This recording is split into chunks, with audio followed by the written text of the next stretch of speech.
Reka dusuhuze abantu badukurikiye ku muyoboro wacu wa Vision Health TV. Reka tubifurize amahoro Nyagasani atanga. Njyewe turamenyeranye rero muri kuri uyu muyoboro cyangwa se muri studio z'uyu muyoboro. Amazina yanjye ni Job Mbonigaba. Uyu munsi tubafitiye ikiganiro cyiza. Twarabibandikiye muragenda muribaho uko twapostinze kunuze kuri uyu muyoboro wacu cyangwa se kuri urubuga rwacu rwa YouTube. Ibintu umuntu ashobora kugenderaho mu gihe agiye guhitamo umugore w'ingenzi cyangwa se w'umutima cyangwa se umugabo w'umutima ushobora kuzamuviramo uwo bazubakana urugo ejo hazaza. Rero ibiganiro byacu reka dukomeze gushimira abantu bamaze kwiyandikisha kuri uyu muyoboro, bamaze gukora subscribe. Reka tubabwire ngo ni ukuri tubakuriye ingofero, mwumve ko tubahaye agaciro, muri abo kubahwa. Rero uyu munsi tunabonereho gushishikariza abantu batarakora subscribe kugira ngo reba aho hasi ukore subscribe, kandi nimba ari igitekerezo, inyunganizi waba ufite uyitwandikire kugira ngo tujye tubasha gukurikirana ibitekerezo byanyu. Uyu munsi rero tugiye kurebera hamwe ibintu bigera mu 10 umuntu ashobora kuba yakwitaho mu gihe agiye guhitamo uwo bazabana. Ibintu 10 umuntu ashobora kuba yakwitaho mu gihe agiye guhitamo uwo bazabana. Wakibaza ngo ni ibiki? Icyo kibazo buri wese yakibaza. Ari abashinze ingo nabo tubafite ibiganiro byiza imbere ahangaha bamaze kuzubaka. Noneho abatarazubaka nabo reka twongere kubabwira ngo mushonje muhishiwe. Namwe uyu munsi amatsiko mugiye kuyamarwa. Benshi baratwandikiye batubabwira ngo icyo kiganiro kirakenewe ngo tukibahe. Ni byiza yuko rero uyu munsi twateguye kugira ngo tube twabagezaho icyo kiganiro.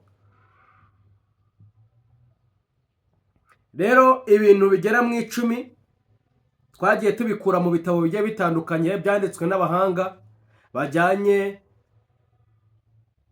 banavuga yuko bazobereye mu bintu bijyanye n'abubatsi ingo cyangwa se bashinze ingo.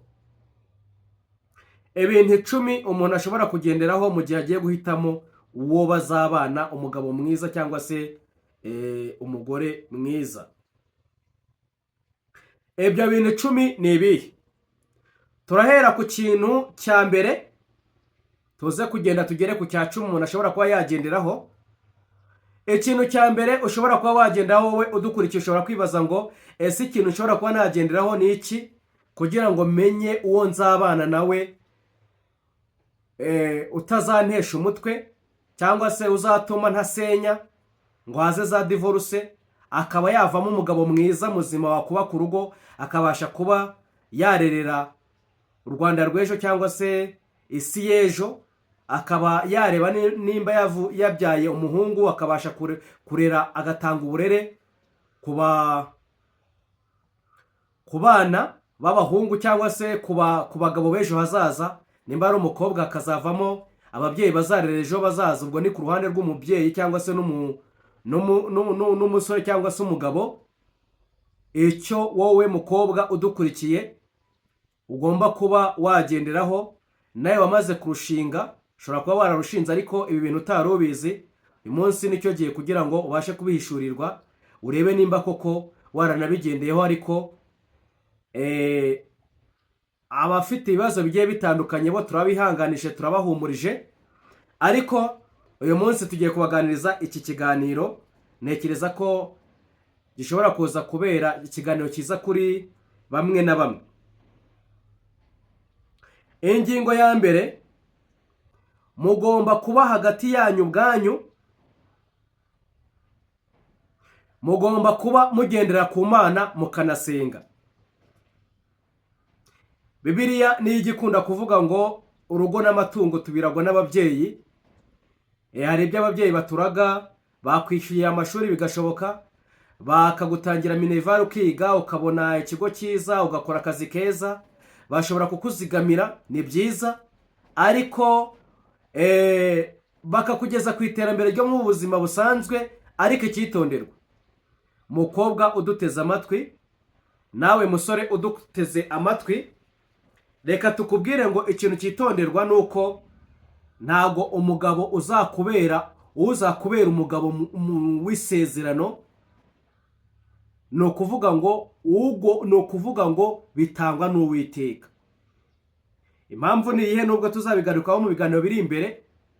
Abantu baba bafite, nta mumarayika ubaho, abantu baba bafite imico navuga itari myiza. Noneho iyo mico itari myiza ugasanga iyo mico Imana niyo iturobanurira abantu twakihanganira ingeso zabo zitari nziza, naho Imana ikabarobanurira twebwe, ni ukuvuga ngo twebwe abagabo, abadamu nabo Imana ikabarobanurira abagabo bafite imico. Imana ikabona abo babyeyi bashobora kuba bakihanganira iyo mico. Niyo mpamvu rero kugendera ku Mana no gusenga, ubwo ni gahunda yo gusenga mwe hagati yanyu. Ku ruhande rw'umusore ibi biramureba, no ku ruhande rw'umukobwa biramureba. Icyo ni ikintu cya mbere. Ni ukuvuga ngo guhitamo umuntu muzabana ubuzima bwawe bwose, ni ukuvuga ngo hagomba kubaho, icya mbere bigomba kuba biherekejwe n'amasengesho cyangwa se ubuyobozi bw'Imana. Ubuyobozi buturutse ku Mana bugomba kuba icyo gikorwa bukirimo, bukabasha kugiherekeza. Iki kintu tucyumve neza, Imana igomba kuba ya mbere muri icyo gikorwa, kuko niyo izi ejo hazaza hacu, ni nayo iduhitiramo ibyiza. Nuyigira nyambere ugayifata igihe cyo kuyisenga, ukayizera, ukayisaba kubemera Imana, bamwe banasaba Imana ikimenyetso. Ubwo iyo ni ingingo imwe, tuzirikane ko ari ibintu bigera mu 10.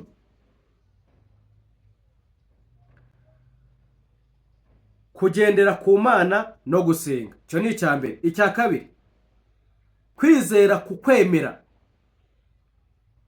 Inshuro nyinshi usanga umwe asengera mu idini runaka cyangwa se afite imyemerere runaka, umukobwa umusore akaba nawe afite imyemerere runaka. Biba byiza, ubushakashatsi bugaragaza yuko mwakagombye kuba musenyera umugozi umwe mu bijyanye n'imyizerere. Iyo ni ingingo ya kabiri, ku kwemerana mu kwizera. Ni ukuvuga ngo nimba usengera mu bakatolika uri umusore, wakagombye no kuba uwo mwashakanye nawe mubyizera kimwe cyangwa se mwemeranwa kimwe. Noneho ibyo ngibyo biramambo. Hari isomo riri mu gitabo cy'umuhanuzi Amonse, igice cyaho cya 3, umurongo waho wa 3, habigaragaza neza. Ni ukuvuga ngo abantu bakagombye kuba basenyera umugozi umwe. Umwanditsi umwe we yaranditse, reka wumva amagambo yanditse, yibanze cyane kuri iyi ngingo.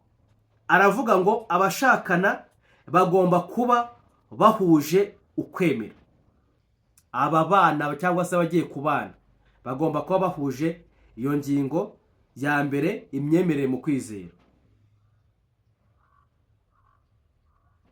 Ni ukuvuga ngo iyo bitagenze gutyo, ikintu kibaho ni igiki? Ikintu kibaho iyo umwe afite imyizerere ye n'undi akaba afite imyizerere yiwe, ni ukuvuga ngo urwo rugo inshuro nyinshi rubamo amakimbirane, cyangwa se abo bantu barimo barafiyansanya bahora mu makimbirane kuko badafite umurongo umwe. Kwemerana mu kwizera rero, iki kintu tucyumve. Iyo ni ingingo ya kabiri. Nimba ugiye kurambagiza abanza urebe nimba koko umuntu mubyumva kimwe, nimba atari no mu murongo umwe mu myizerere yawe, mubiganireho, mubihe umurongo umwe, abe yakemera guba yaharira undi, ariko bagendeye mu murongo umwe. icya gatatu, imico myiza n'ubugwaneza. Ingingo ya gatatu iratubwira ngo umuntu agomba kugenderaho ni imico myiza n'ubugwaneza. Ugomba kubanza ukareba niba uwo ugiye guhitamo kugira ngo azakubere umufasha, ubwo ni umudamu, mama w'abana, cyangwa se azakubere papa w'abana, umutware. Mu gihe muri kurambagizanya, banza urebe imyitwarire ye myiza, urebe imyitwarire yiwe. Nimba ari umuntu ufite imyitwarire itari myiza, ntukore ikosa cyangwa se ntuzakore ikosa kubona umuco runaka cyangwa se ikintu utabasha kwihanganira, uvuga ati reka ngerageze, buriya bizaza, azahinduka. Oya, nimba bishoboka kimuhaneho, ukimukosoreho, umubwira ati iki kintu ugiye kirambangamiye, iki kintu gihindure, kuko zerekana ko abantu bagiye kubana baba bagiye kubana ubuzima, navuga ngo ni akaramata, ubuzima bw'iteka, batandukanywa n'urupfu. Ni ukuvuga ngo abo bantu baba bagomba kugira ubushishozi burebure, akareba imico yo bagiye kubana nawe, akayitegereza, akareba nimba uwo muntu agira imbabazi cyangwa se we amugirira imbabazi, undi nawe nimba abona uwo muntu agira kwihangana, akareba nimba nta kubogama kurimo, ubwo ni muri ya mico turimo turareba. Ikindi, nimba yita ku bandi, ntago ari nyamwigendaho. Ushobora gusanga umuzana, nimba ari umugore ugasanga ntago azi kwakira abashyitsi. Urugo, bavuga ko urugo rugendwa kubera impamvu y'umugore. Murabizi neza yuko abanyarwanda bayamaze bakavuga ngo ukurusha urugo akurusha umugore. Ubwo rero nimba umugore wawe adafite imico myiza, ngaba azi ibintu, ingingo yitwa kubana n'abandi bantu, ni ukuvuga ngo kubana n'abandi bantu ugasanga uwo muntu imico yiwe ntago ishobotse, ugasanga ni umuntu uri nyamwigendaho. Ubu urabyumva, kugira ngo urugo rwawe ruzagendwe, urugo ruzagendwa n'abo umugore azashaka cyangwa se n'abo umugabo azashaka. Niyo mpamvu we musore, we mukobwa, banza urebe kuri iyi ngingo, imico myiza n'ubugwaneza. Icyo kintu gisuzume mbere yuko ufata icyemezo cyo guhitamo uwo muzabana. Urebe kandi muri icyo kintu cyitwa imico myiza n'ubugwaneza, urebe ibikorwa bye, ese biba bimeze gute, cyangwa amagambo asumba ibikorwa. Ibikorwa byakagombye kuba byivugira kurenza amagambo. Abongereza bo bagaragaza ko the action speak louder than the words. Bivuze ngo ibikorwa byakagombye kuvuga cyane kurenza amagambo. Wikita ku magambo meza kubwira ngo twarwe n'iyo njyana n'uwo muziki mwiza zikugutera imitoma. Oya, reba nimba agira ibikorwa, nyine ibikorwa bitaruta, atari amagambo gusa. Ugasanga ameze arajya kugira ishusho imeze nk'imwe Yesu yigeze kuba yavuga ku ishyanga ry'Abayuda. Aravuga ati jye nagiye gushaka igiti ku giti, nagiye gushaka imbuto ku giti cy'umutini, ngo cyari mu gihe cyari kigaragaje ibimenyetso by'uko ari igihe cyo kwera, gifite ibibabi byinshi. Ibibabi byazaga bije gutwikira imbuto. Aragenda ashakisha urubuto na rumwe, ararubura, arangije arakivuma. Nawe nubona bitavamo neza, bitagenda neza, nicyo gihe wamugira inama ukamubwira ati A, B, C, D, ibi bintu bikosore, kugira ngo nimba ushaka ko tuzabana, nimba utabikosoye, ndabona jye ntabasha kubyihanganira. Ndabona nazabana n'agahinda mu buzima bwanjye, ubuzima bwanjye kuzarinda soza ubuzima ku isi. Hari abantu bamaze kubaka ingo uyu munsi wa none, bakaba bafite ibikomere, bakaba batarigeze bagira ibikomere mu ngo aho barerewe, ariko bakagira ibikomere bijyanye n'urushako. Abo ngabo reka tubone umwanya wo kubaha pole, tubihanganishe, tubabwira ati jya ufata ibihe byo gusenga kandi ugire igihe cyo kuganira n'umukunzi wawe. Igihe gikwiriye gisohoye, umwe akagira guca bugufi n'Imana, Imana ibidufashijemo, iyo abantu baganiriye, na Bibiliya bivuga ngo abajya inama Imana irabasanga. Ubwo ni icya gatatu, imico myiza n'ubugwaneza. Icya kane ubwenge n'ubushishozi. Ugomba kubanza ukareba umuntu mugiye gushakana nimba koko ese ubwenge afite bumeze gute. Ahangaha tugomba kubanza gutanga inama tukavuga ngo nyamuneka ugiye guhitamo muzabana wigendera ku marangamutima gusa.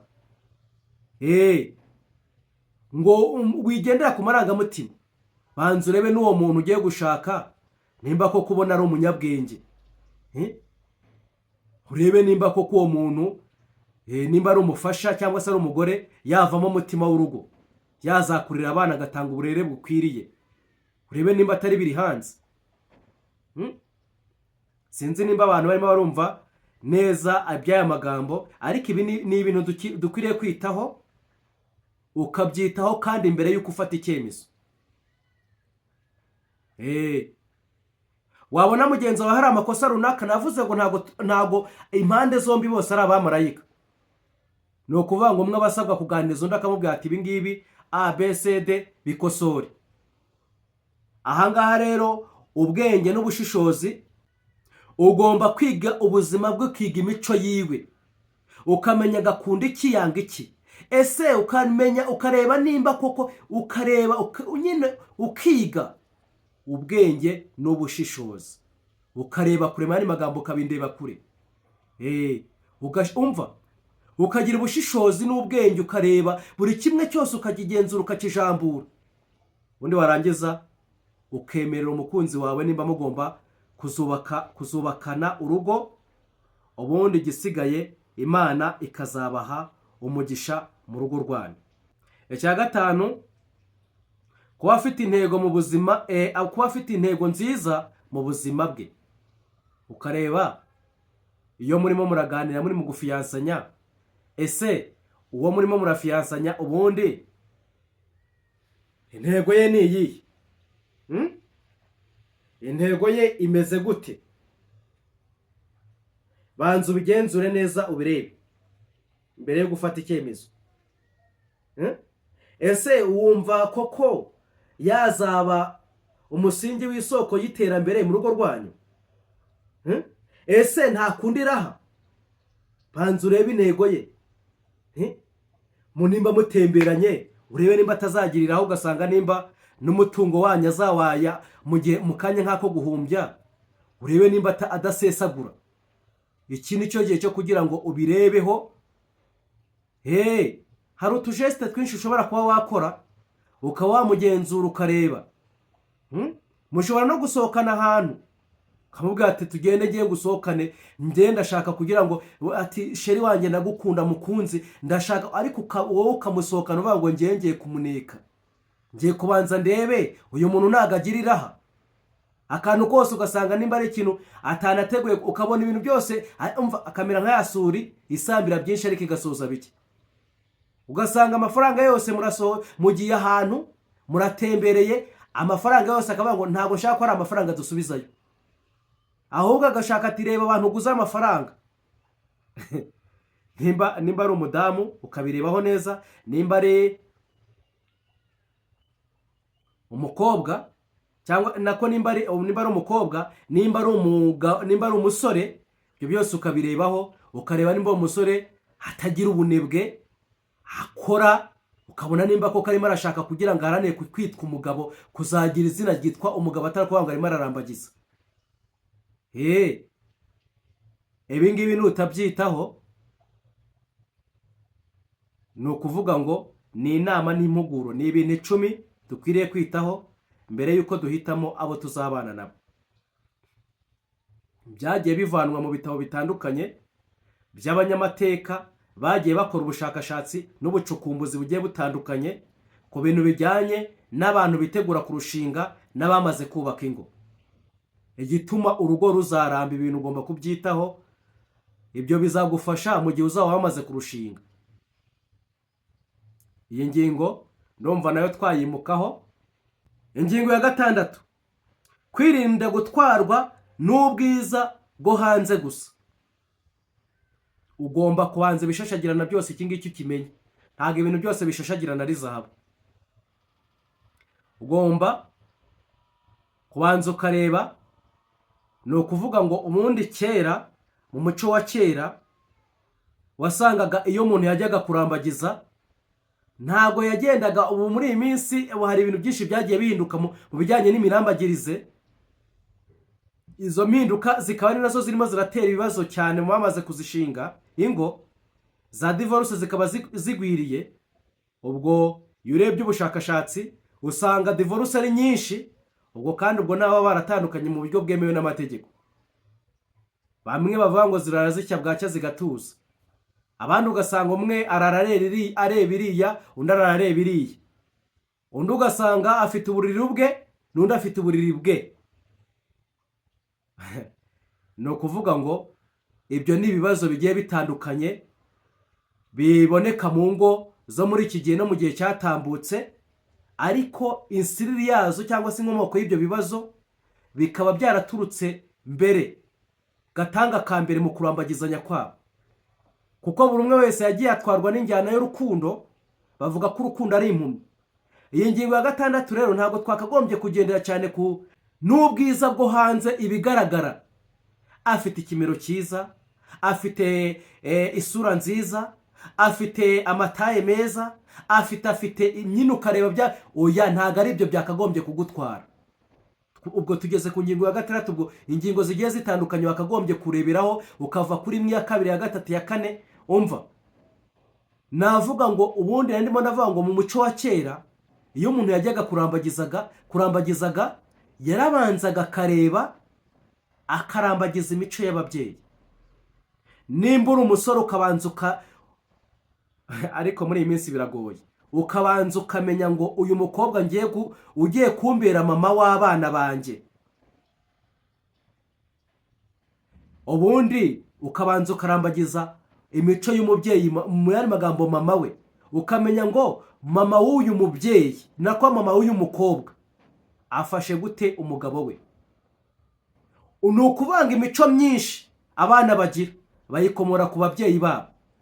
Ni ukuvuga ngo wamara kumenya imico, ubwo birasaba kugira ngo nyine ntabwo ari bya bindi byo guhura kuri telefone ngo murahuye ngo oya, ukagira umwanya wo kwicara ukiga uwo mukobwa ugiye kubana nawe. Nimba nawe uri umukobwa ukagira igihe cyo kwicara ukiga uwo musore, ukabanza ukarambagiza imico ya papa uko afashe mama wiwe, niko azagufata. Ukareba izo character ziranga abo babyeyi babo. Ariko benshi baragenda bakareba amataye, bakareba ubwiza bwo mu maso cyangwa se isura. Nyina akareba ati ngenda shaka nzagenda nawe, simvuze ngo unyumve neza, simvuze ngo nujya uzareba ingingo zigiye zitandukanye, ariko icyo ugomba kukimenya, ugomba no kurambagiza ntugendere ku bigaragara amaso ya kimuntu. Abanyarwanda baravuze ngo ibintu bishashagirana byose si zahabu. Wapi, ibintu bishashagirana byose si zahabu. Niyo mpamvu rero turi kuri uyu muyoboro kugira ngo tubabwire iby'ukuri. Ushyire urushinge rwawe kuri uyu muyoboro, kuri Vision Health TV, noneho ubaze kumva impuguro n'inama. Nimba wumva witegura kurushinga cyangwa se ukawiteganya mu gihe kiri imbere, mu myaka iri imbere, nubwo waba wararushinze, izi nama nazo zirakenewe. Rego ushobora kuba wararushinze ufite abana nabo bitegura kurushinga, warangiza nawe ukabagira inama, ukabafasha. Icyo kintu tukiteho. Ingingo ya 7 dusatira umusozo. Ingingo ya 7 ni ingingo ivuga ngo, ariko nyamuneka reba hasi aho ngaho, wibuke gukora subscribe, uduhe ibitekerezo byawe, nurangiza ubwo ni muri commentaire, nurangiza ibiganiro byacu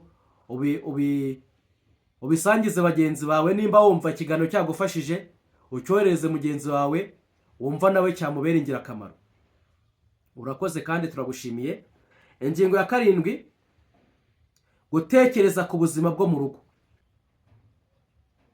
Ugomba kubanza ukibaza ngo mbese uyu muntu tugiye kubana tuzabana tudahuza mu by'ukuri cyangwa tuzabana duhuza?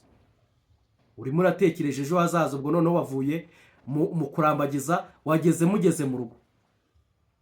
Ibyo ngibyo ugomba gutekereza ubuzima bwo mu rugo, nabwo ukabufokasingaho ukaburebaho. Ese tuzabana mu rukundo? None se murimo muricara mushondana, mwari magambo mumwicara mushwana kandi muvuga ko murimo murafiyansanya, ubwo nimumara kubana muzashwana ku kigero kingana gute? Abamaze kuzishinga batwandikire batubwire ibitekerezo byabo. Abafite abo bafiyansanya nabo batubwire uko bo babona babyumva, uko babona byakagombye kugenda. Ibitekerezo nimwinigure, mutuganirize, mutubwire. Ibi tuba twabivuze kugira ngo abantu batanga ibitekerezo. Benshi bari batwandikiye bavuga ati uzatuganirize utugire inama kuri iyi ngingo. Niyo mpamvu twari twateguye iki kiganiro kugira ngo tukibagezeho. Ese tuzabana mu rukundo no mu cyubahiro? Icyo ugomba kugitekereza, ugatangira ukava ku bitekerezo bya fiyansaye ukarenga noneho mu gihe muzaba mumaze kugera mu rugo. Mu yandi magambo, wavuye muri fiyansaye, uvuye muri pereza mu gihe urimo umva, ugeze muri fitiri, ugeze mu gihe kiri imbere, mwamaze kubana.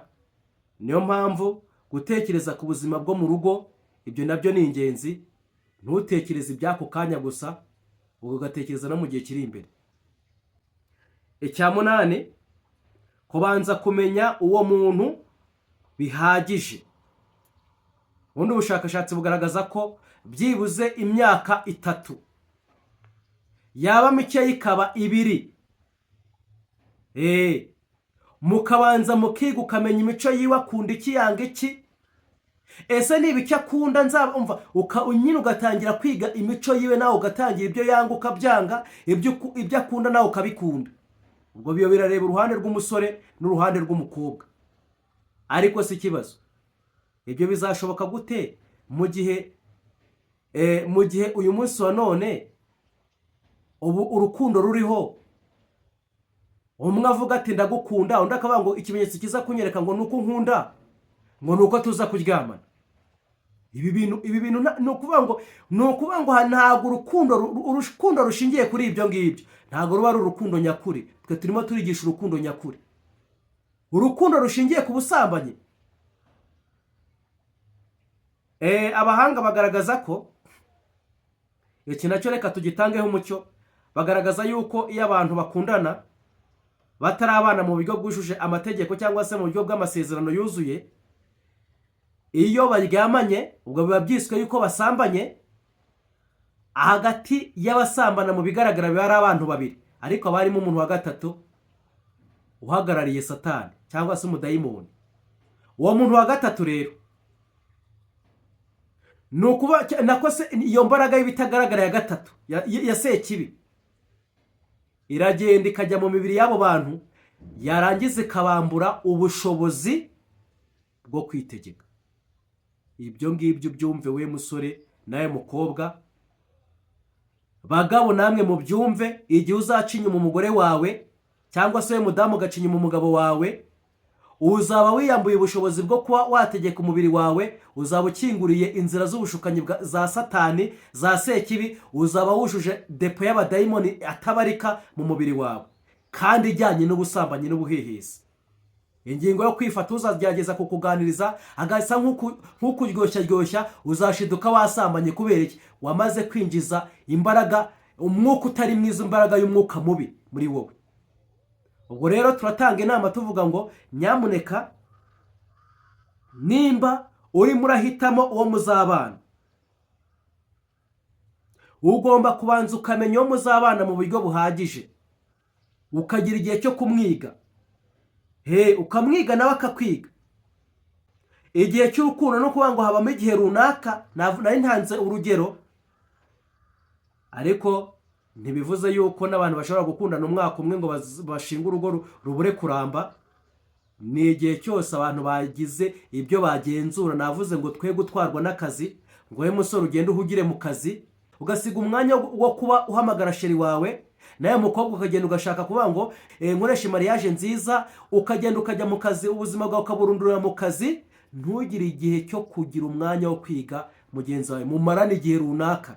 Oya, mwitangira guhura ngo nimba mwakanye urukundo ngo mwumve ko nimba umwe yemereye undi urukundo n'undi yarumwemereye ngo ubwo ngubwo mugomba. Oya, nimubanze murebe urukundo rwanyu, mubanze murebe, mugenzura ibintu bigiye bitandukanye. Twagiye tuvuga ingingo zitandukanye. Ni ukuvanga, ibyo nicyo bita igihe cyo kumenyana mu buryo burambuye. Rero nyamuneka irinde kurya ubukwe bubisi.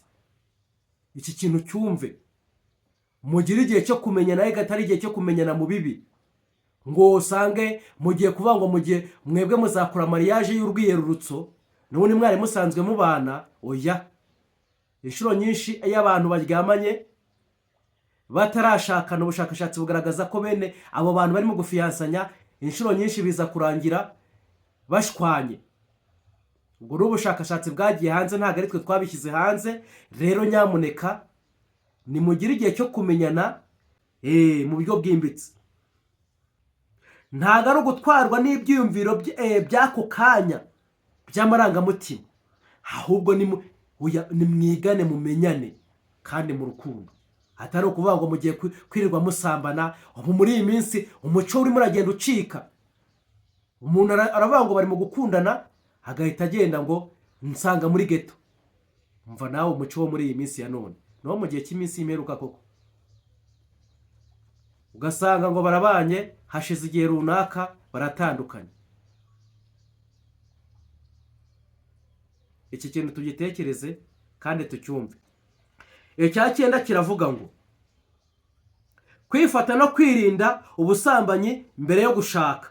Iyi ngingo ndumva twayisobanuye. Kwifata, ingingo yitwa kwifata no kwirinda ubusambanyi mbere yuko mwebwe mubana. Iki ngiki ndumva ntabwo nza kugitindaho, n'ubundi nagisobanuye. Reka tugere ku ngingo ya nyuma, ariyo ya 10. Ingingo ya nyuma ariyo ya 10 iravuga ngo inama z'ababyeyi n'abageze mu zabukuru, abashesha akanguwe, nazo zirakenewe. Ahangaha nimba uri umusore, nimba uri umukobwa, wigenda ngo ujye mu rukundo uhisha ababyeyi bawe.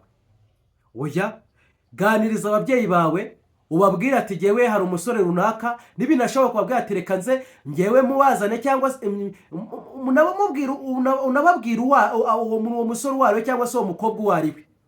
Ababyeyi bawe nabo, kuko bo bafite ubunararibonye mu bintu bijyanye no gushinga urugo, bazakugira inama. Ntabwo umubyeyi wawe, nta muntu wabona ugufitiye impuhwe nk'umubyeyi wawe. Ntabwo bazakuruha, bazakuhitiramo, bazakugira inama, bakubwira ati uyu musore burya bavanga ijisho rya mukuru. Abantu baba bakuze baba bafite ukuntu nyine bareba ibintu. Uzumva inshuro nyinshi bavuga ngo baravuze, ugasanga batanze komantere atari kuri uwo mukobwa wo kwa runaka, bitewe n'agakungu tubona bari kumwe n'abasore, ati uriya muntu azatwara inda. Muzabicunge kenshi, bizarangira iby'abo bantu bavuze, iby'abo bantu bashesha akanguhe bavuze bisohoye uko biri. Kubera iki? Ijisho ryabo rifite uko baba bafite irindi jisho abatoya badafite. Rero musore, mukobwa, gisha inama ababyeyi bawe, cyangwa se abitwa ko bakurebera, ubwo ni abarezi, abapasitoro. Ibingibi abapasitoro bakagombye kujya bagira inama, ntabwo abizera babo bakagombye nabo kubagisha inama. Noneho n'abandi bafite ubunararibonye ku ngingo ijyanye n'imibanire. Icyo kintu ni ikintu cy'ingenzi, iki nacyo kizagufasha mu buzima bwawe. Rero ndasoza natanga inama muri rusange. Ndasoza ni ukuri nongera kuvuga ngo muntu utarakora subscribe, nyamuneka urimo uracikwa n'ibiganiro byiza. Reba hasi aho ngaho winigure, ukande kuri subscribe, kandi wibuke gukanda no kunzogera kugira ngo ibiganiro byacu bijye bikugeraho ku gihe. Kandi nimba warakoze subscribe, turagushimiye, kandi wibuke gukanda kuri like kugira ngo ibiganiro byacu bashe kugera ku bandi. Iyo ukanze ijambo like bivuze ko ikiganiro wagikunze, uba uhaye amahirwe icyo kiganiro cyo kuba YouTube ibasha kuba yagisharinga ku bandi bantu, noneho ugasanga gitumye ikiganiro kizamuka, bikanatuma na channel yacu izamuka. Kandi ntekereza ko icyo kintu muragikora cyane kandi ndabashimiye.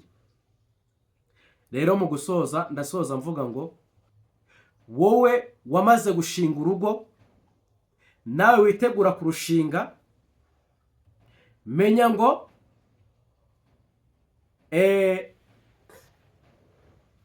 mu gitabo njye mfite kirambwira ngo ni ubushakashatsi bwamaze kujya ahagaragara, ariko kirambwira ngo mu byemezo bihari cyangwa se bifatwa na mwene muntu biremereye, iki ni kimwe mu byemezo biremereye bitari mu byemezo byoroheje.